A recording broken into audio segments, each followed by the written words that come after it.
Greetings again everyone. How to solve x in this situation where we have 2 to the power of x plus x is equal to 5. Now I want to share with you that normal algebraic methods cannot be used to solve these types of equations. If you like, you can pause this video at any time and try to work this one out by yourself.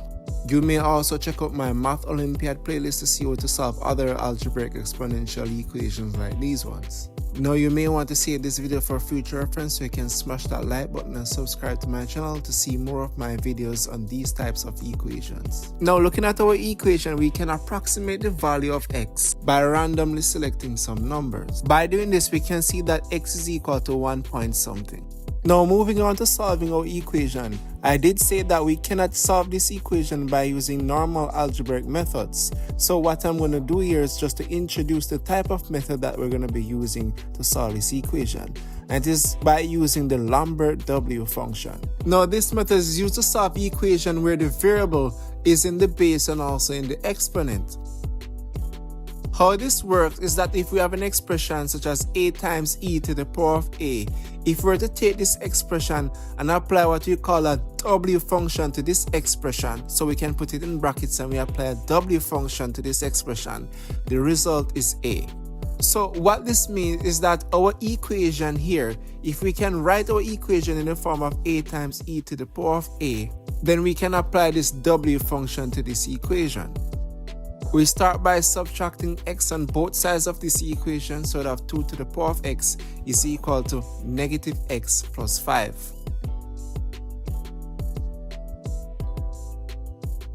And then from here we divide both sides of this equation by 2 to the power of x.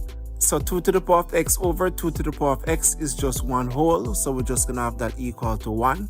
So this means that we can write our equation as 1 is equal to negative x plus 5 over 2 to the power of x. Now this 2 to the power of x is 1 over 2 to the power of x, which means applying our laws of indices here where we have 1 over a is the same as saying a to the power of negative 1. We can write 2 to the power of x in this form. So we take 2 to the power of x and we write it in this form.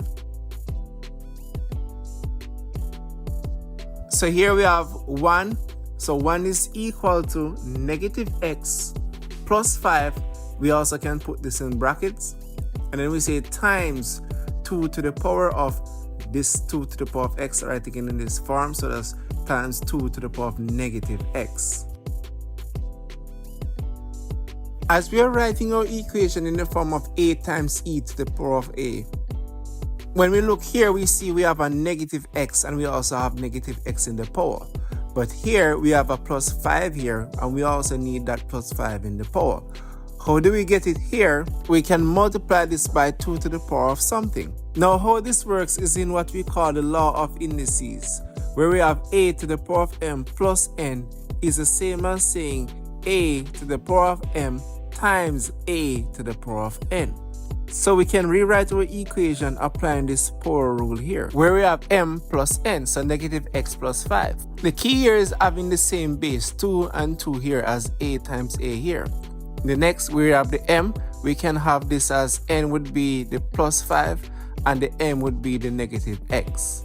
So this means that we have 2 to the power of plus 5 or positive 5.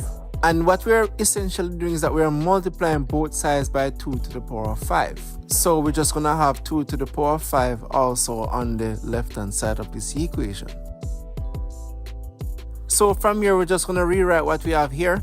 And we know that 2 to the power of 5 is 32. And 32 times 1 is just going to give us 32. So this means that we have 32 is equal to negative x plus 5 times 2 to the power of negative x. And the fact that we're multiplying by 2 to the power of 5, we can simply add the powers, so we'd have negative x plus 5.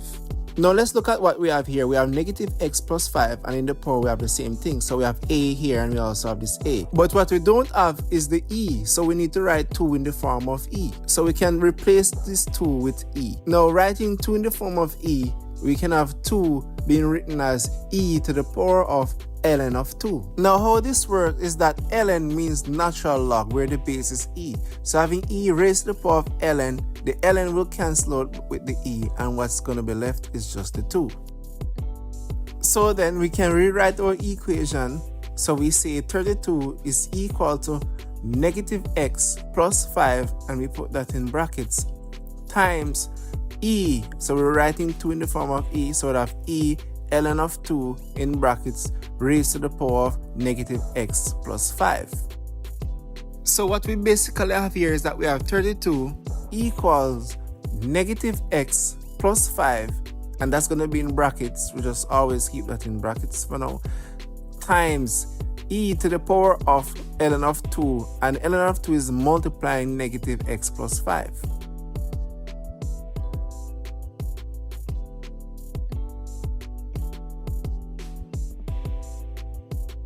Now here we have ln of 2 multiplying negative x plus 5, but here we only have negative x plus 5. We need to also multiply this by ln of 2.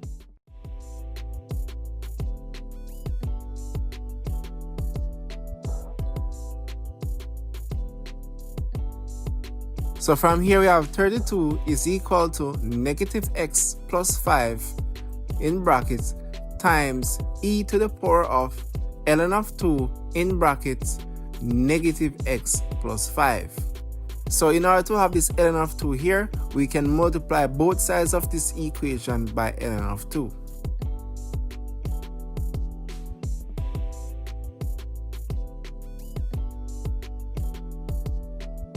So this means that we have ln of 2 times 32 is equal to, we can have this ln of 2 here, we can just drag it right here because we're just multiplying this expression. So we can start by saying ln of 2 times negative x plus 5 times e to the power of ln of 2 in brackets negative x plus 5.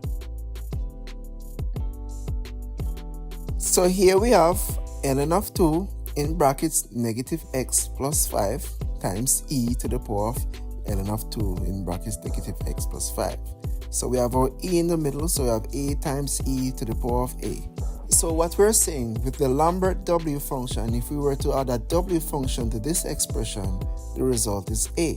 So if we were to bracket this expression and add a w function, and we would apply this function to both sides of this equation, so we'd have w in brackets ln of 2 times 32 as well. If you like this video so far, you can give me a thumbs up. If you also would like to see more videos on the Lambert w function, you can also subscribe to my channel. So from here we'd have w of ln of 2 times 32 is equal to, and as you said, doubling this function gives us the value of a. So the value of a is ln of 2 in brackets negative x plus 5.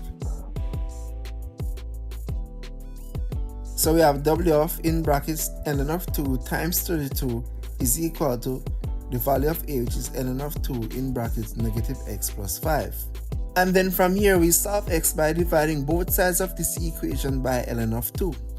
So we then have w of ln of 2 times 32 all over ln of 2 is equal to, on the right, ln of 2 will be cancelled out, so that's equal to negative x plus 5. And then we can go ahead and subtract both sides by negative 5, hence cancelling our 5 here. So on the left we'd have negative 5 plus w of ln of 2 times 32 all over ln of 2.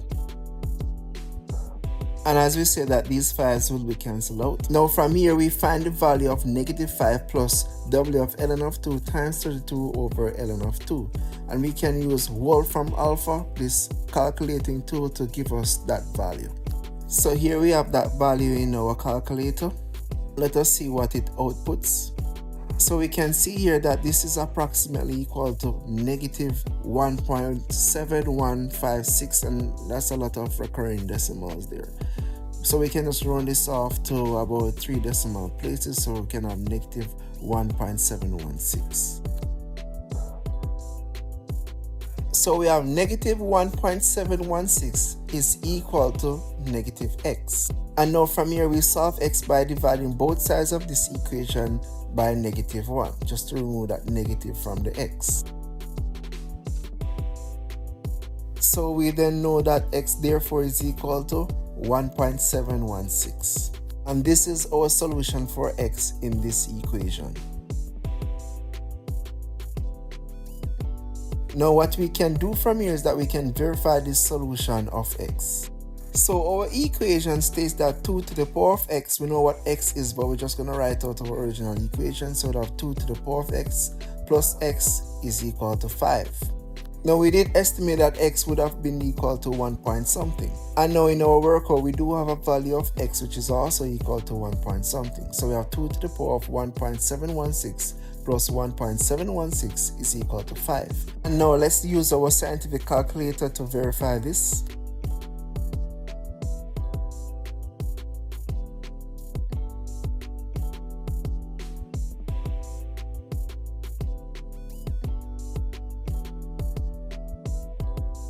And there we have it. We can see that x is indeed equal to approximately 1.716. Now thanks again for staying tuned with me to the end of this lesson. I hope that this was very informative. If you like this video, please remember to smash that like button, share. And if you would like to see more of these math lessons, you can subscribe to my channel for my latest updates. And until then, I will see you again soon. Thanks again and take care.